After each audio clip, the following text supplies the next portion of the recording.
حامل القرآن.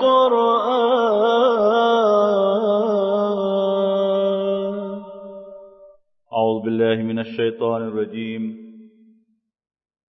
بسم الله الرحمن الرحيم. وَإِذْ قَالَ رَبُّكَ لِلْمَلَائِكَةِ إِنِّي جَاعِلٌ فِي الْأَرْضِ خَلِيفَةً قَالُوا أَتَجْعَلُ فِيهَا مَنْ يُفْسِدُ فِيهَا وَيَسْفِكُ الدِّمَاءَ وَنَحْنُ نُسَبِّحُ بِحَمْدِكَ وَنُقَدِّسُ لَكَ قَالَ إِنِّي أَعْلَمُ مَا لَا تَعْلَمُونَ. وَعَلَّمَ آدَمَ الْأَسْمَاءَ كُلَّهَا ثُمَّ عَرَضَهُمْ عَلَى الْمَلَائِكَةِ فَقَالَ أَنْبِئُونِي بِأَسْمَاءِ هَؤُلَاءِ إِن كُنتُمْ صَادِقِينَ.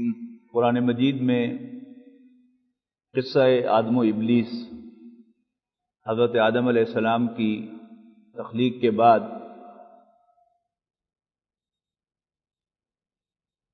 شیطان کا ریئیکشن، اس کا ذکر قرآن مجید میں بار بار آیا ہے، بلکہ وقفے وقفے سے آیا ہے.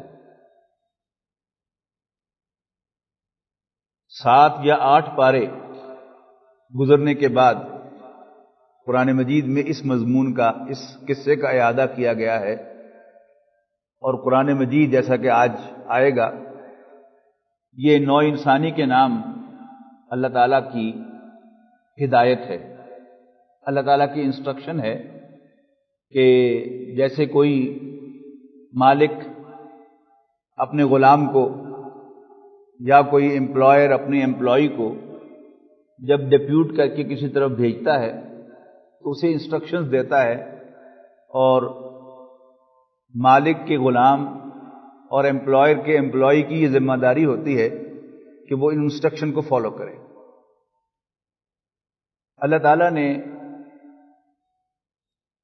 آدم علیہ السلام کو اور حضرت حوا کو یہ انسٹرکشن دی کہ، یا کہیے وارننگ دی کہ شیطان تمہارا دشمن ہے،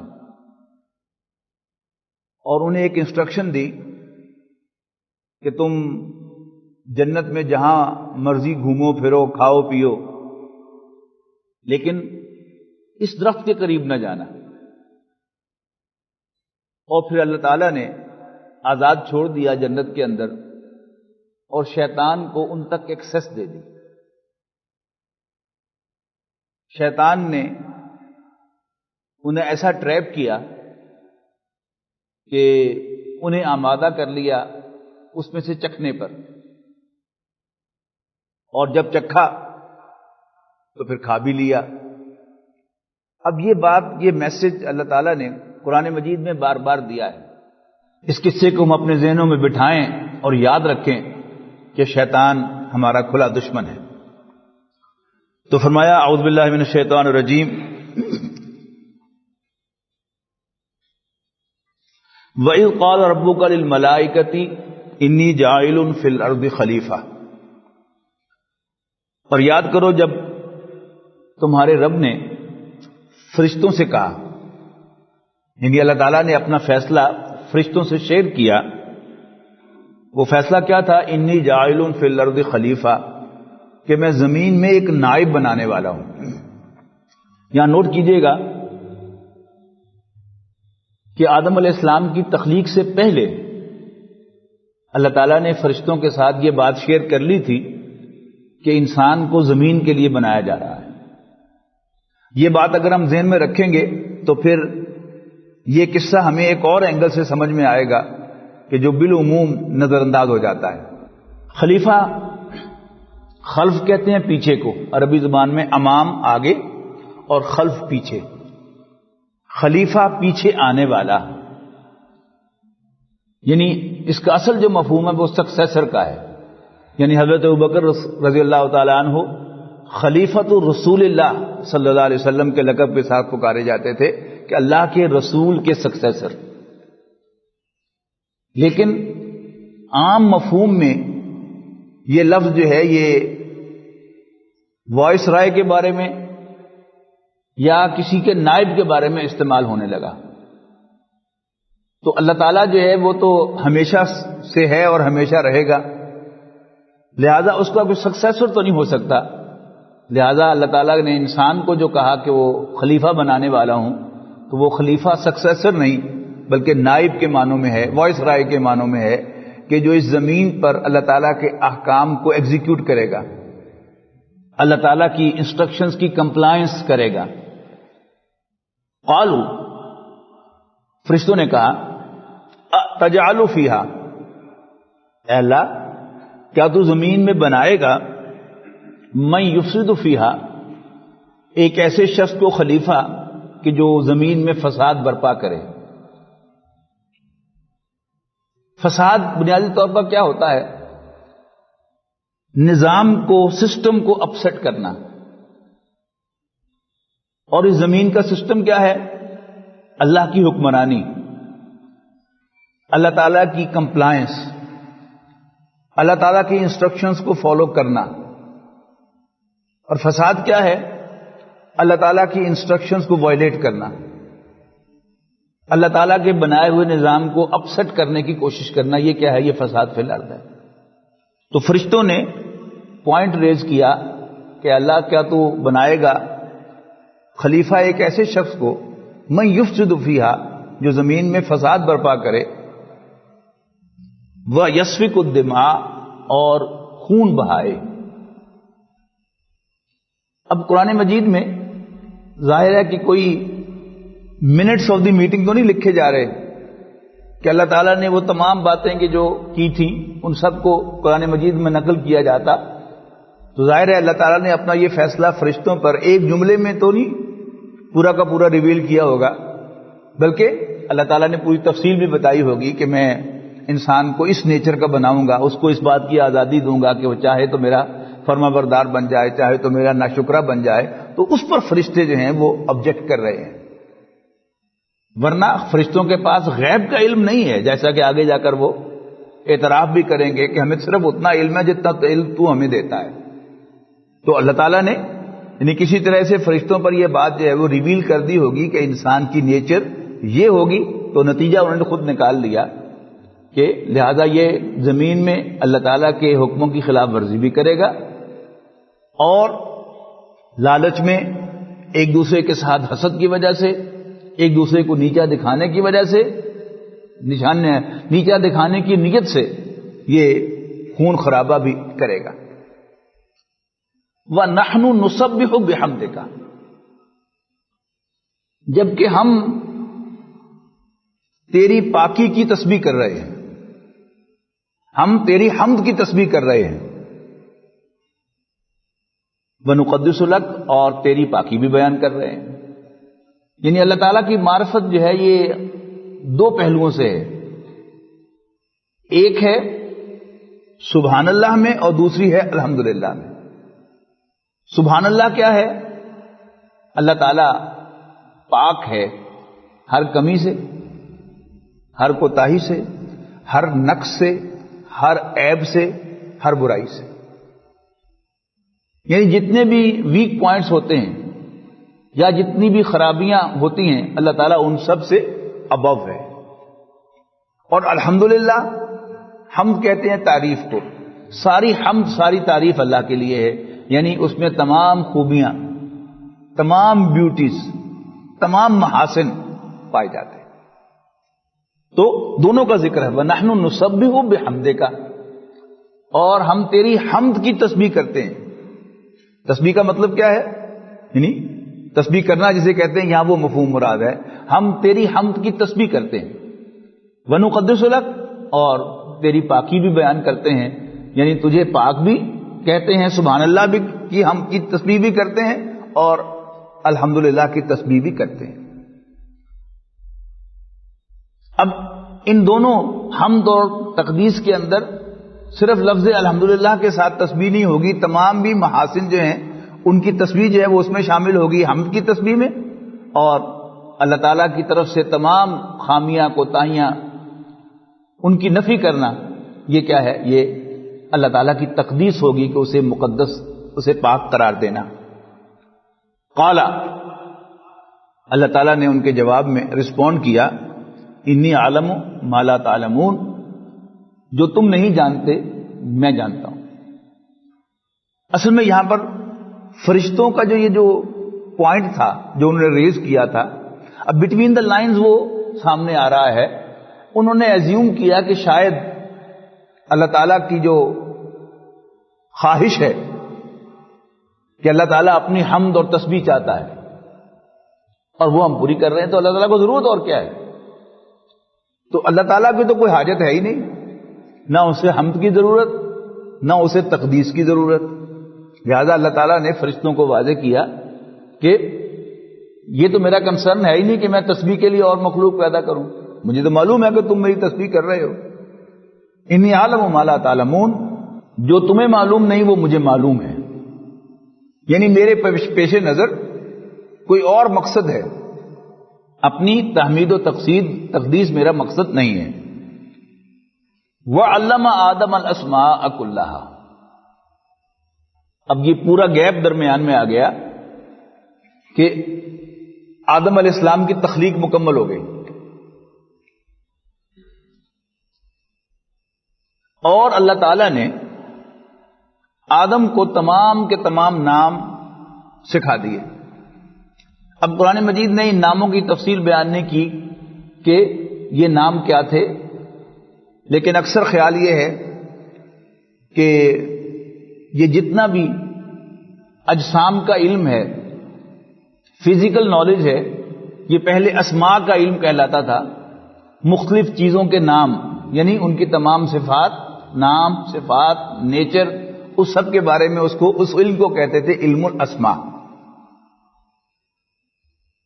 یا اس سے کچھ اور مراد ہے تو بھی امکان موجود ہے، اللہ تعالیٰ ہی بہتر جانتا ہے، لیکن جو باٹم لائن ہے جس کو سمجھنا مقصود ہے کہ اللہ تعالیٰ نے آدم علیہ السلام کو کچھ پڑھایا۔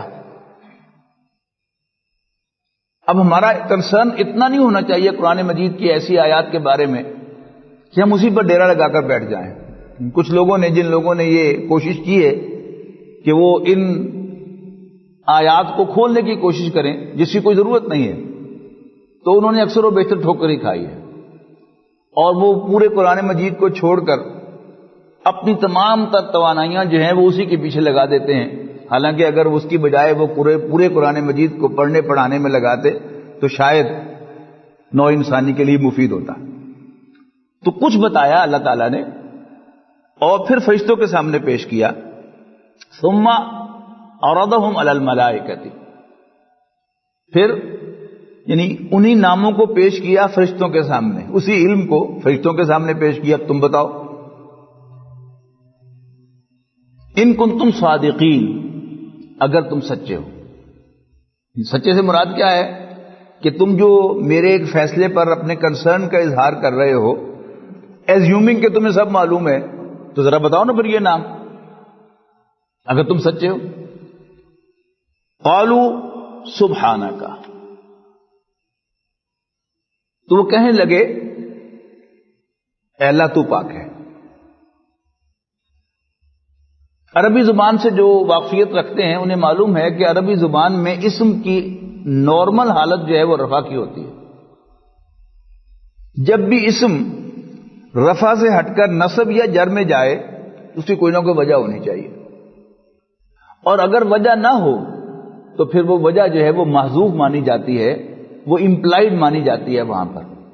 اب یہ سبحانہ کی جو نون کی زبر ہے یہ بتا رہی ہے کہ اس سے پہلے کوئی لفظ یا کوئی الفاظ جو ہیں وہ معذوف ہیں، اور اس کی وضاحت علماء نے یہ کی ہے کہ یہاں نسبح آئے گا کہ ہم تسبیح کرتے ہیں سبحانہ کا تیری پاکی کی، یعنی اس سے پہلے آپ ورب معذوف مانیں گے تو یہ اس کا مفعول مطلق ہو جائے گا، نسبح سبحانہ کا، ہم تیری سبحان کی تسبیح کرتے ہیں، یعنی تیرے اندر کوئی نقص نہیں ہے۔ اچھا، اب یہ ایسا انہوں نے کیوں کہا؟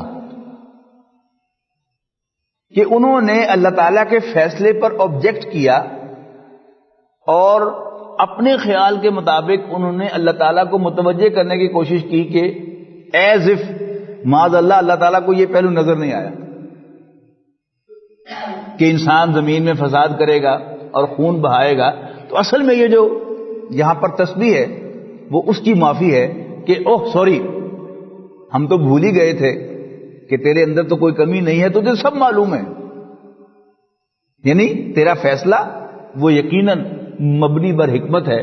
وی آر سوری ٹو آبجیکٹ. تو تو پاک ہے اس چیز سے کہ کوئی بیکار کام کرے، تو پاک ہے اس چیز سے کہ تو کوئی غلط کام کرے.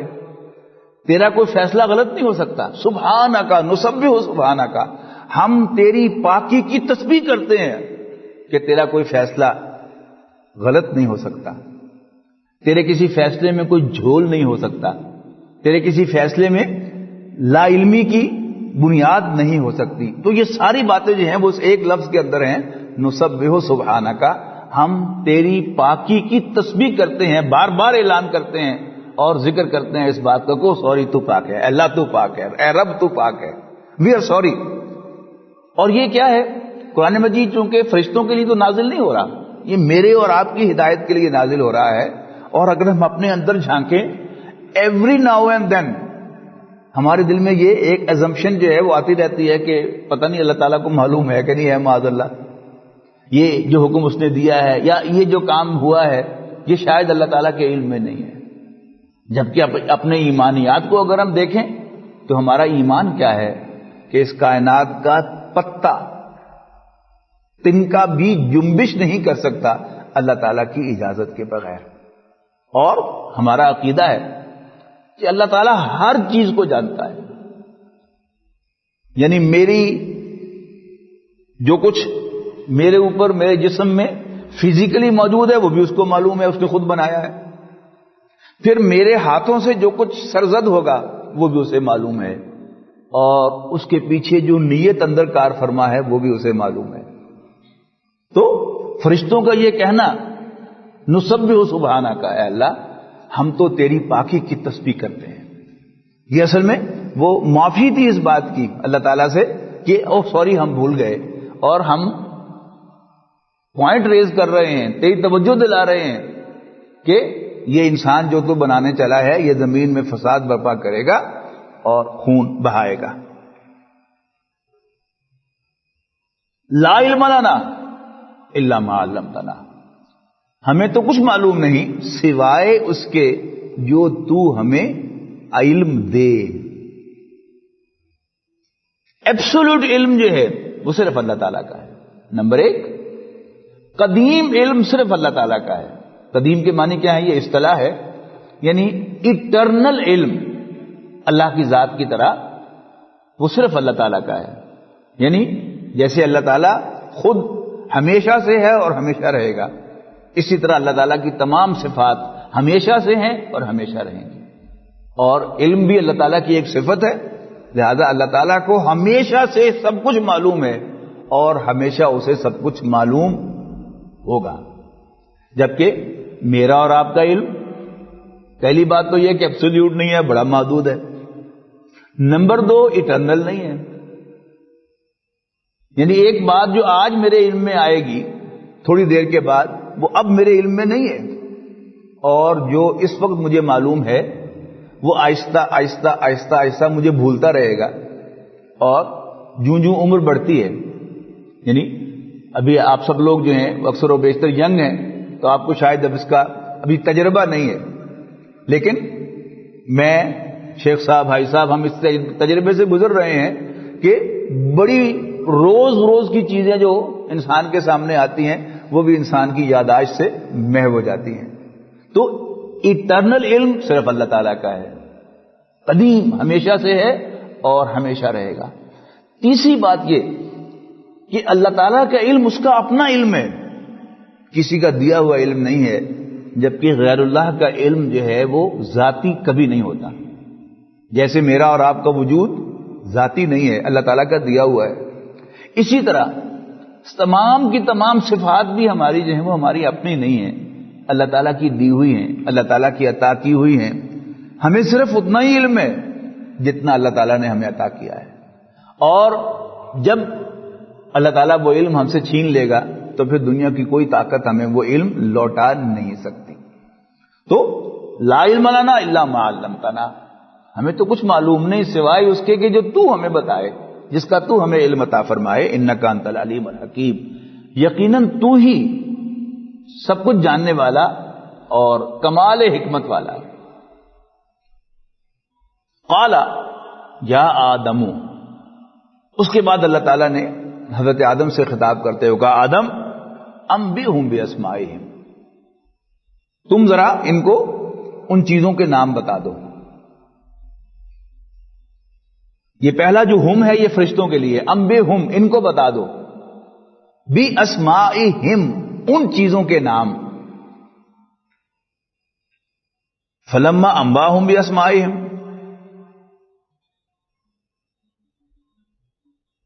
تو جب بتا دیے آدم نے ان کو وہ تمام نام، ان تمام چیزوں کے نام، قالا تو اللہ تعالیٰ نے فرمایا فرشتوں سے الم اقل لکم، کیا میں تم سے کہا نہیں تھا؟ انی اعلم، مجھے معلوم ہے،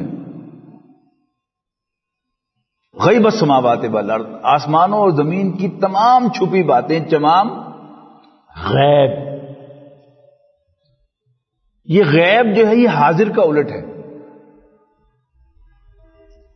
جو ہم دعا پڑھتے ہیں نماز جنازہ میں، اس میں یہ اپنے ایگزیکٹ سینس میں آیا ہے، اللہم اغفر لحینا و میتنا و شاہدنا و غائبنا، کہ اللہ ہم میں سے جو زندہ ہیں انہیں بخش دے اور جو ہم میں سے فوت ہو چکے ہیں انہیں بخش دے، و شاہدنا اور جو ہم میں سے موجود ہیں انہیں بخش دے، و غائبنا اور جو ہم میں موجود نہیں ہیں انہیں بخش دے۔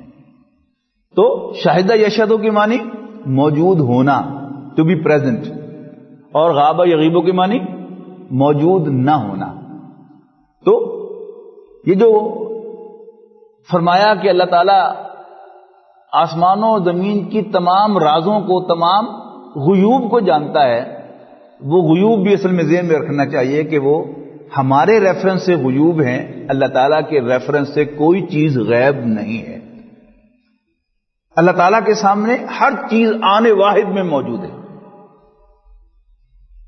پاسٹ بھی اور فیوچر بھی اللہ کے تعالیٰ کے سامنے ایسے ہی ہے جیسے وہ پریزنٹ ہے۔ یہ تین زمانے جو ہیں یہ ہمارے لیے ہیں، پاسٹ، پریزنٹ اینڈ فیوچر۔ اللہ تعالیٰ کے لیے سب کا سب کیا ہے؟ پریزنٹ ہے، اس کی نظروں کے سامنے ہر وقت موجود ہے۔ تو الم اقل لکم، کیا میں تم سے کہا نہیں تھا؟ انی عالم غیب السماوات والارض، کہ میں آسمانوں اور زمین کے تمام غیوب کو جانتا ہوں، تمام چھپی باتوں کو جانتا ہوں، وعالم ما تبدون وما کنتم تکتمون، اور میں جانتا ہوں جو کچھ تم ظاہر کرتے ہو، وما کنتم تکتمون، اور جو کچھ بھی تم چھپاتے ہو۔ اب اگلا سین آ گیا۔ وہ اگلا سین کیا ہے کہ اللہ تعالیٰ نے آدم علیہ السلام کو اور ان کی اہلیہ حضرت حوا کو جنت کے اندر سکونت عطا فرما دی۔ وہ جو میں نے نوٹ کروائی تھی بات، اب اس کو ذہن میں لائیے کہ اللہ تعالیٰ نے حضرت آدم اور حضرت حوا کو پرماننٹلی جنت میں نہیں بھیجا تھا، ان کو پیدا کیا تھا، بنایا تھا اللہ تعالیٰ نے زمین کے لیے، تو اب انہیں ایک عارضی رہائش گاہ دی تھی۔ کیوں دی تھی؟ معلوم ہوتا ہے کہ اللہ تعالیٰ نے ایک ڈیمونسٹریشن انہیں کرانی تھی، انہیں ایک مشاہدہ کروانا تھا کہ دنیا میں تمہارا شیطان سے واسطہ پڑے گا تمہیں، اور وہ تمہیں اس طریقے سے ورغلائے گا اور تمہیں میری نافرمانی پر، میری بغاوت پر آمادہ کرے گا۔ وَإِذْ قُلْنَا لِلْمَلَائِكَةِ اسْجُدُوا لِآدَمَ،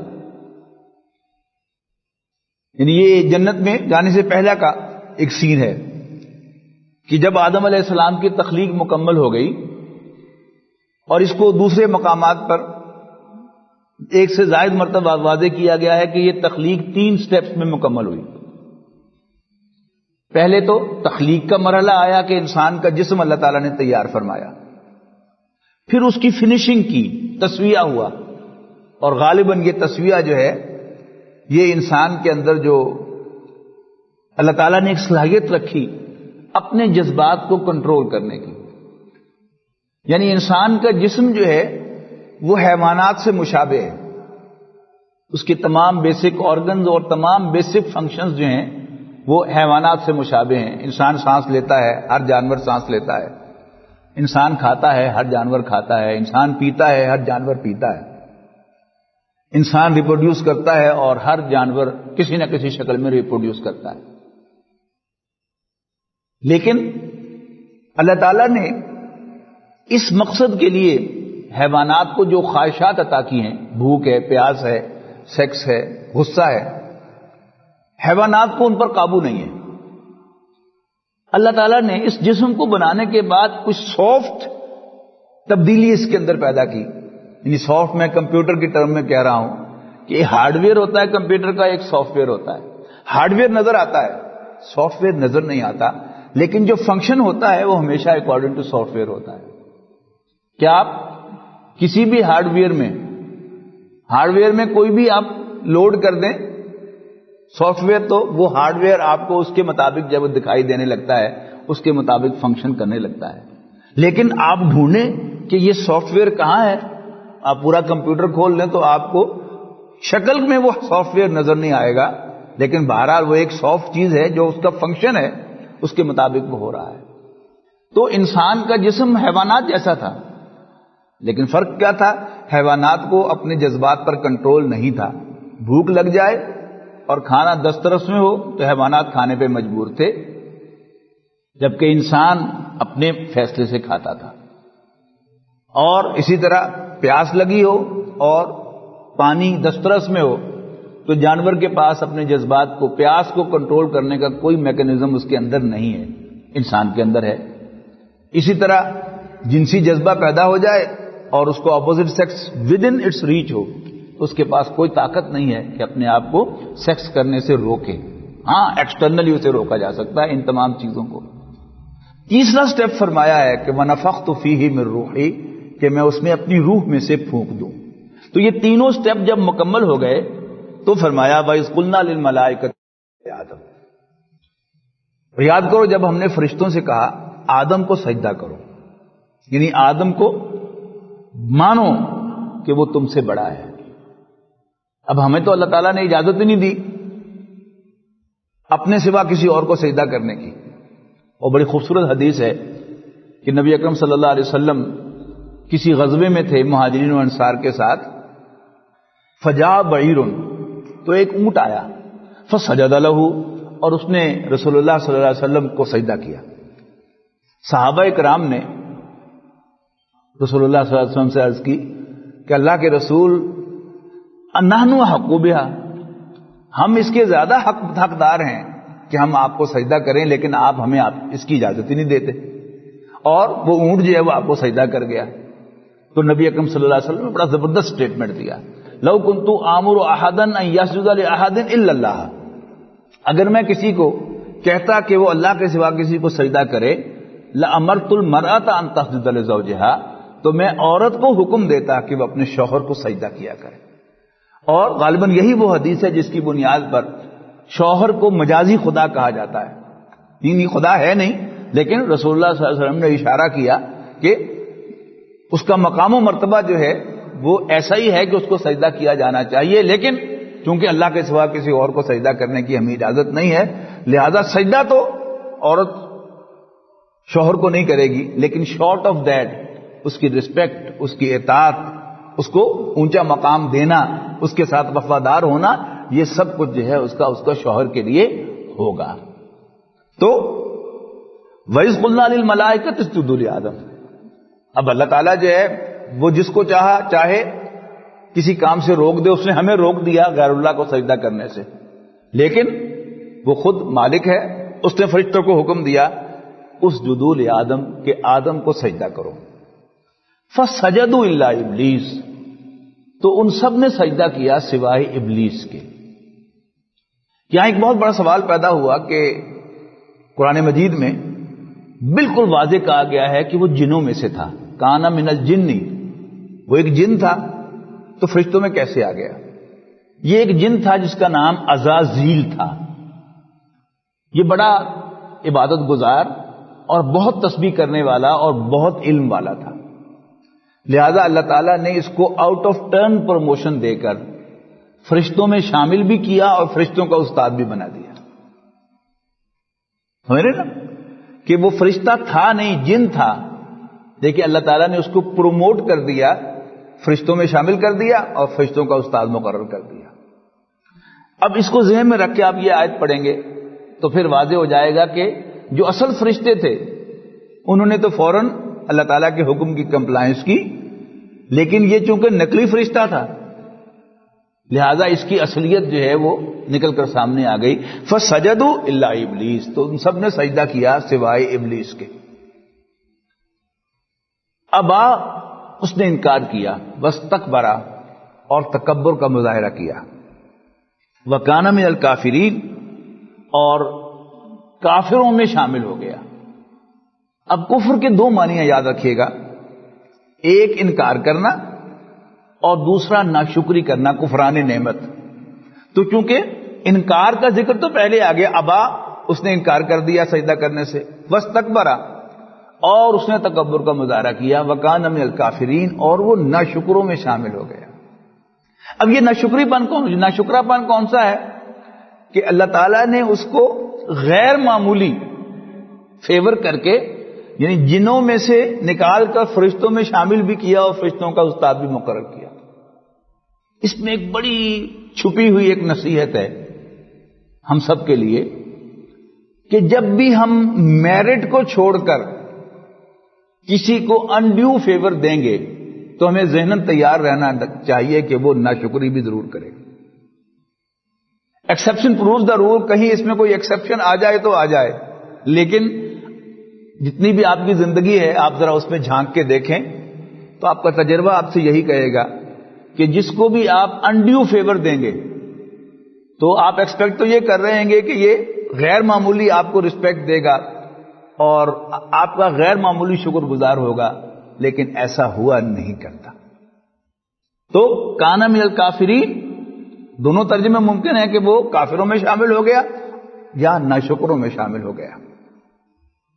وَقُلْنَا، اب پھر اگلا سین آ گیا کہ یہ ساری ایکسرسائز ہو گئی، ابلیس نے انکار کر دیا. اس کی تفصیل آپ کو دوسرے مقام پر ملے گی انشاءاللہ. ہم سورہ اعراف میں پہنچیں گے تو پھر اس کی تفصیل پڑھیں گے.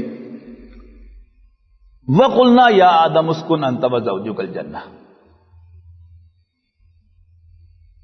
یعنی اس ساری تفصیل کا خلاصہ بیان کر دوں کہ اللہ تعالیٰ نے اسے اس مقام سے بھی گرا دیا، استادی کے مقام سے بھی، اور جو فرشتوں والا مقام اسے دیا تھا اس سے بھی گرا دیا.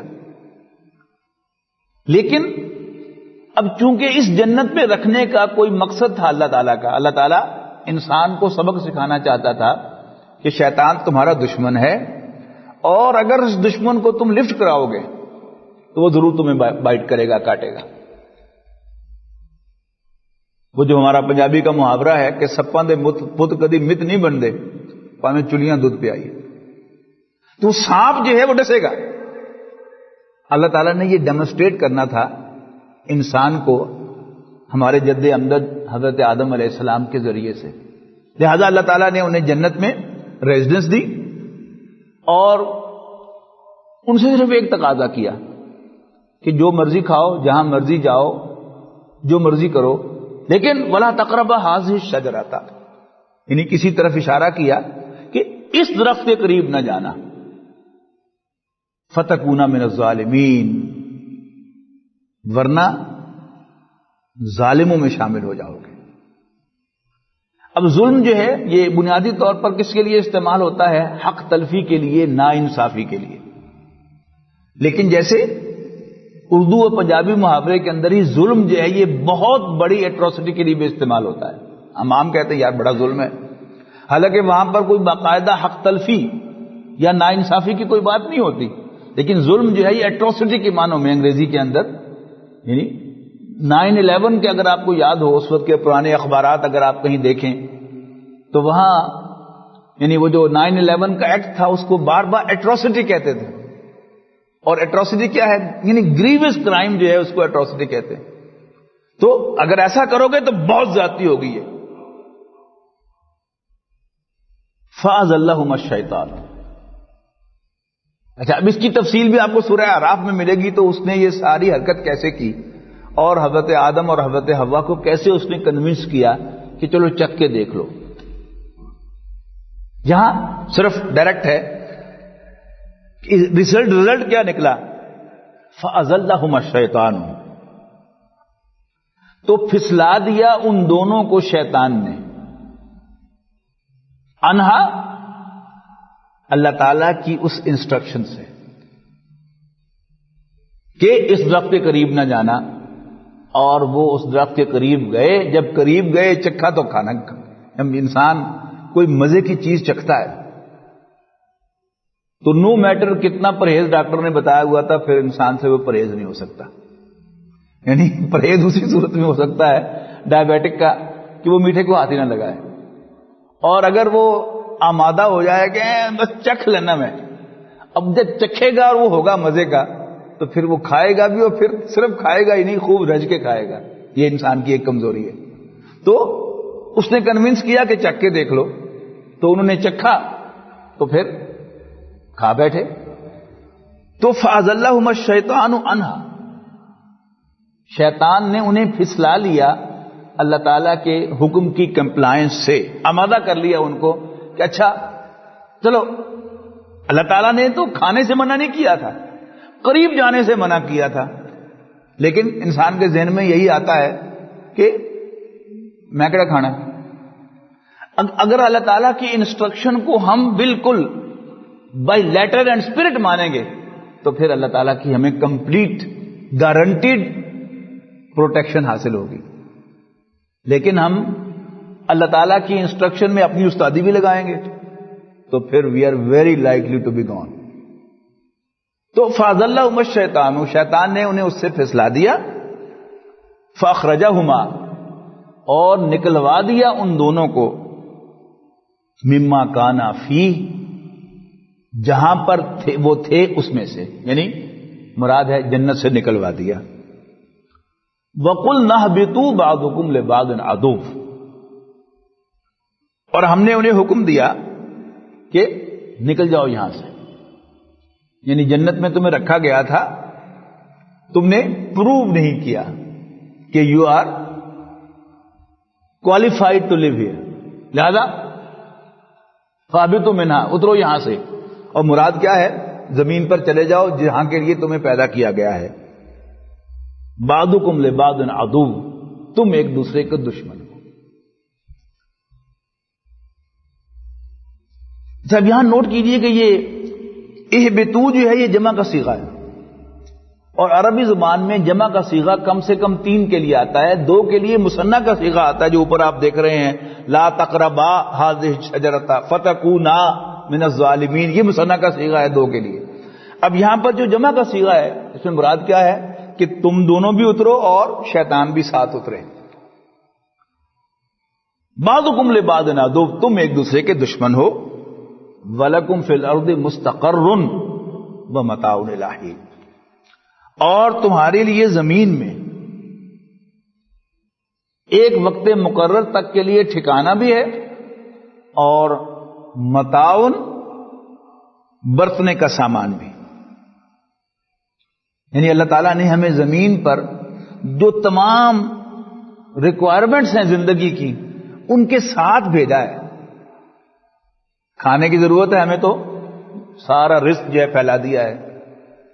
سانس لینے کے لیے ہمیں ہوا اور آکسیجن کی ضرورت ہے تو یہ وافر مقدار میں ہمیں اللہ تعالیٰ نے پرووائڈ کر دی ہے. ہمیں اپنی زندگی کی بقا کے لیے پانی کی ضرورت ہے تو اللہ تعالیٰ نے بہرحال پانی جو ہے وہ ہر انسان کو کسی نہ کسی شکل میں مہیا کر ہی دیا ہے. تو برتنے کا سامان، اس طرح انسان میں ریپروڈکشن کی خواہش ہے تو اللہ تعالیٰ نے ریپروڈکشن کا بھی وافر سامان جو ہے اس کو فراہم کر دیا ہے. ہر جگہ وہ ریسٹرکشن موجود ہے کہ یہ کھانے کے لیے سب کچھ ہے لیکن یہ حرام ہے، پانی کی پینے کے لیے سب کچھ ہے لیکن یہ حرام ہے. اسی طرح جنسی خواہش کے لیے ہم نے عورتیں تمہارے لیے پیدا کی ہیں، لیکن یہ رشتے جو ہیں یہ تمہارے لیے حرام ہے، ماں حرام ہے، بیٹی حرام ہے، بہن حرام ہے، پھوپھی، خالہ، بھانجی، بھتیجی، نانی، دادی، پوتی، نواسی، یہ سب کیا ہے؟ یہ حرام ہے۔ اسی طرح رضائی بہنیں جو ہیں وہ حرام ہیں، رضائی مائیں حرام ہیں۔ تو یہ کیا ہے؟ یعنی اللہ تعالیٰ نے برتنے کا سامان پھیلایا ہے، انجوائمنٹ کا سامان پھیلایا ہے ود ریسٹرکشنز، جیسے جنت میں تھا کہ سب کچھ کھاؤ، جہاں مرضی جاؤ، آؤ پھرو، لیکن اس درخت کے قریب نہ جانا۔ اسی طرح یہاں بھی دنیا میں اللہ تعالیٰ نے ہمیں بھیج دیا۔ فَتَلَقَّى آدَمُ مِن رَبِّهِ کَلِمَاتٍ، پھر آدم نے اپنے رب سے کچھ کلمات سیکھ لیے۔ فَتَابَ عَلَيْهِ، تو اللہ تعالیٰ نے اس کی توبہ قبول کر لی۔ یہاں یعنی ایکٹ دونوں سے ہوا تھا، آدم و حوا سے، لیکن یہاں اب آدم سے مراد جو ہے وہ پوری نوع انسانی ہے۔ سورہ اعراف میں وہ الفاظ جو آئے ہیں وہ یہ ہیں کہ اللہ تعالیٰ نے ان کی جواب طلبی فرمائی کہ وہ آدم و حوا، کیا میں نے تم دونوں کو اس تخت کے پاس جانے سے منع نہیں کیا تھا؟ اور میں نے تمہیں وارننگ نہیں دی تھی کہ شیطان تم دونوں کا کھلا دشمن ہے؟ اب آدم و حوا بھی اللہ تعالیٰ سے آرگو کر سکتے تھے جیسے شیطان نے آرگو کیا تھا۔ شیطان نے آرگومنٹ کیا دیا تھا کہ اللہ تو نے مجھے آگ سے پیدا کیا، اسے مٹی سے پیدا کیا، تو میرا اس کو سجدہ کرنا بنتا ہی نہیں تھا، مراد کیا ہے؟ تیرا حکم غلط تھا۔ اب آدم و حوا بھی اللہ تعالیٰ کے سامنے آرگو کر سکتے تھے کہ اللہ ہمیں شیطان نے بتا دیا ہوا ہے کہ تو نے ہمیں زمین کے لیے پیدا کیا ہے اور اب تو ہمیں بہانے سے زمین پر بھیجنا چاہتا ہے۔ اور یہ باتیں جو ہیں انسان کی زبان پر آتی ہیں۔ اب غور کیجئے ہماری زبان پہ کئی دفعہ آئیں، حالانکہ اللہ تعالیٰ کو بہانہ بنانے کی ضرورت کیا ہے؟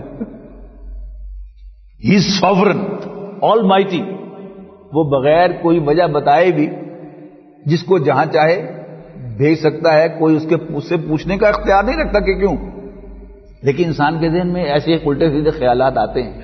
تو آدم و حوا بھی اگر اس وقت بھی وہ شرمندہ نہ ہوتے اپنے ایکٹ پر تو آرگو کر سکتے تھے، لیکن انہوں نے کیا کیا؟ غلطی ہوئی، فوراً معافی مانگ لی۔ ربنا ظلمنا انفسنا وان لم تغفر لنا وترحمنا لنکونن من الخاسرین، ربا ہم نے اپنے اوپر ظلم ڈھایا ہے، یعنی ہم نے زیادتی کی ہے اپنے اوپر کہ تیری نافرمانی کی ہے، اور اب بھی اگر تو ہمیں نہیں بخشے گا اور ہم پر رحم نہیں فرمائے گا تو ہم گھاٹے سے دوچار ہو جائیں گے۔ اچھا، اب یہی جو اصل میسج ہے قرآن مجید کا وہ یہی ہے کہ نافرمانی تو دونوں سے ہوئی، شیطان سے بھی ہوئی اور آدم و حوا سے بھی ہوئی۔ اللہ تعالیٰ نے شیطان کی جواب طلبی کی تو اس نے الٹا اللہ تعالیٰ کو مورد الزام ٹھہرا دیا، اپنی غلطی نہیں مانی، اور نافرمانی آدم و حوا سے بھی ہو گئی۔ لیکن فرق کیا ہے کہ جو ہی اللہ تعالیٰ نے ان کی جواب طلبی فرمائی، انہوں نے فوراً ہاتھ جوڑ دیے کہ ربا غلطی ہو گئی۔ اصل میں جو میسج ہے وہ یہی ہے اس قصے کا کہ انسان سے غلطی کا ہو جانا، غلطی کا سرزد ہو جانا، اللہ تعالیٰ کی نافرمانی کا ارتکاب ہو جانا، it's not a big deal, یہ کوئی بڑا ایشو نہیں ہے۔ یعنی وہ جو فرشتوں نے پوائنٹ آؤٹ کیا تھا کہ انسان زمین میں فساد پھیلائے گا اور خون خرابہ کرے گا، یہ ہماری نیچر کا حصہ ہے۔ ایرر کرنا، غلطی کرنا، زیادتی کرنا، یہ ہم سے ہوتے رہیں گے کام، لیکن اللہ تعالیٰ کا مطلوب ہم سے کیا ہے کہ جب غلطی ہو جائے تو معافی مانگ لو، میں تمہیں معاف کر دوں گا۔ تو فتلقى آدم من ربه کلمات، آدم نے اپنے رب سے کلمات سیکھ لیے، اب علیہ، اور ان کی توبہ قبول کر لی، انہ هو التواب الرحیم، بے شک اللہ تعالیٰ بہت توبہ کا قبول فرمانے والا، رحم فرمانے والا ہے۔ تابہ یتوب توبن کے لفظی معنی ہے لوٹنا، واپس آنا. اور یہ جو وزن ہے یہ عام طور پر پروفیشنز کے لیے آتا ہے، یعنی حاملہ یحملو کے معنی بوجھ اٹھا کر چلنا. حمال کہتے ہیں پورٹر کو جو ہمیشہ بوجھ اٹھا کر چلتا ہے. بقل کہتے ہیں گروسری کو، بقال گروسر کو کہتے ہیں سبزی فروش. اسی طرح خیط کہتے ہیں سوئی یا دھاگے کو، اور خیاط درزی کو کہتے ہیں کہ جو ہمیشہ سوئی دھاگے کے ساتھ ڈیل کر رہا ہوتا ہے. تو تواب آپ انگریزی تراجم میں دیکھیں گے کئی جگہ بڑا خوبصورت ترجمہ ہے تواب کا، آفٹ ریلنٹنگ، یعنی ہمیشہ توبہ کا قبول کرنے والا. یہ لفظ جو ہے یہ ورب دونوں طرف جاتا ہے. اگر یہ انسان کے لیے ہوگا تو توبہ الہ ہوگا، توبو اللہ، اللہ تعالیٰ کی جناب میں توبہ کرو، یعنی اللہ تعالیٰ کی نافرمانی کو چھوڑ کر واپس رخ اللہ تعالیٰ کی طرف کر لو اور فرما برداری میں آ جاؤ. لیکن اللہ تعالیٰ اپنے آپ کو بھی تواب کہہ رہا ہے، جیسے یہاں پر انہ هو التواب الرحیم، بے شک وہ بہت ہی توبہ کا قبول فرمانے والا ہے. مراد اس سے کیا ہے؟ یہ تو ہم محاورے میں ترجمہ کر دیتے ہیں نا. لیکن تواب اللہ تعالیٰ کیوں ہے؟ جب ہم اللہ تعالیٰ کی نافرمانی کر کے اس کو ناراض کر لیتے ہیں تو اللہ تعالیٰ اپنی رحمت ہم سے پھیر دیتا ہے، اور جب ہم اللہ تعالیٰ کی فرما برداری میں واپس آتے ہیں شرمندہ ہو کر تو اللہ تعالیٰ واپس اپنی رحمت کو ہماری طرف پھیر دیتا ہے. تو جب یہ لفظ اللہ تعالیٰ کے لیے استعمال ہوتا ہے تو اللہ کے ساتھ آتا ہے. فتاب علیہ، دیکھیے یہاں پر اللہ تعالیٰ جب انسان کے لیے ہوگا تو وہ کیا ہوگا؟ توبو اللہ، اللہ کے حضور توبہ کرو. جب اللہ تعالیٰ کے لیے آئے گا تو وہ اللہ کے ساتھ آئے گا. فتاب علیہ، تو اللہ تعالیٰ نے ان کی طرف اپنی رحمت کا رخ پھیر دیا، جسے ہم محاورے میں کہتے ہیں اللہ تعالیٰ نے توبہ قبول کر لی. انہ هو التواب الرحیم، بے شک وہ بہت توبہ کا، ہمیشہ توبہ کا قبول فرمانے والا. یعنی انسان کو شیطان یہ کہتا ہے کہ یار تو اگر کئی بار توبہ کی تھی تو تیرے کو توبہ تو رہن دی نہیں، چھڑ پہ کھڑا نہیں. قرآن مجید ہمیں بار بار جو بات کہتا ہے کہ کبھی نہ کو سوچو کہ میں نے اللہ تعالیٰ کو شاید بالکل پرماننٹلی ناراض کر لیا ہے، اب یہ مذاق نہ بناؤ توبہ کا. نہیں، کوئی مذاق نہیں توبہ میں. فارسی کا وہ مشہور بڑی ربائی ہے کہ باز آ ہر آنچے ہستی باز آ، واپس آ جا، واپس آ جا، تو جو کچھ بھی ہے آ جا. گر کافرو گبرو بت پرستی باز آ، تم نے کفر کیا ہے، ظلم کیا ہے، بت پرستی کی ہے، پھر بھی باز آ جا. این درگاہ نومیدی نیست، کہ یہ میری بارگاہ جو ہے اللہ تعالیٰ کی بارگاہ یہ نا امید کرنے والی بارگاہ نہیں ہے. 100 بار اگر توبہ شکستی بازا، تم نے 100 دفعہ بھی توبہ کر کے توڑی ہے پھر بھی گھبرا مت، آ جا. تو اللہ تعالیٰ کا یہ نام جو ہے التواب، اس کی اپریشیٹ کیجئے اس کو کہ وہ ہمیشہ توبہ کا قبول فرمانے والا. یعنی جب تک موت کے سکرات ظاہر نہیں ہوتے یا اللہ تعالیٰ کے عذاب کے آثار ظاہر نہیں ہوتے اس وقت تک توبہ کا دروازہ کھلا ہے. قُلْ نَهْبِطُوا مِنْهَا جَمِيعًا، اب یہ کیا ہے؟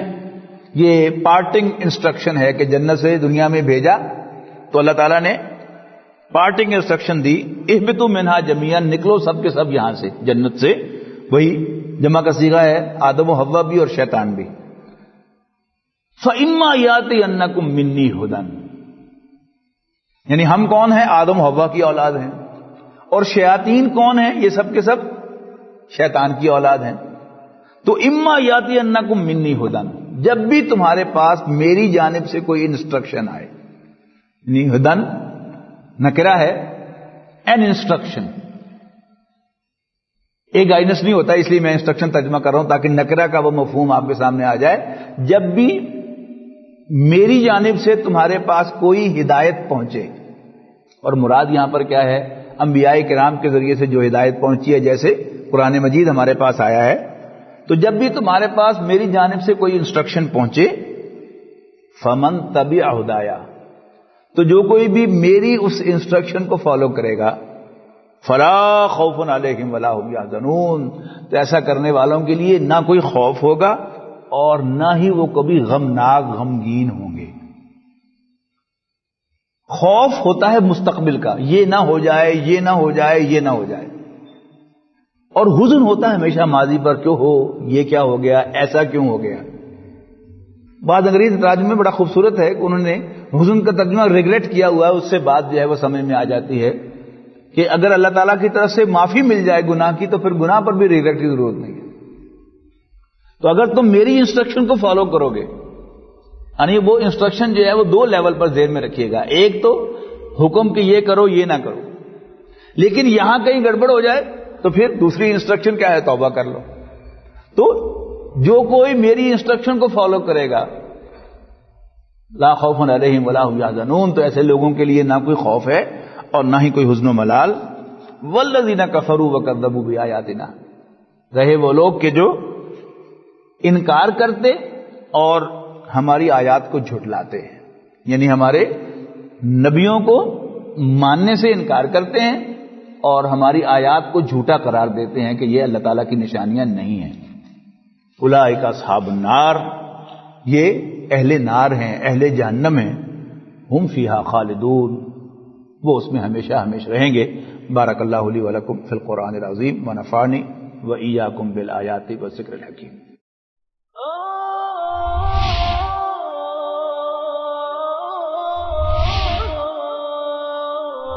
يا حامل القرآن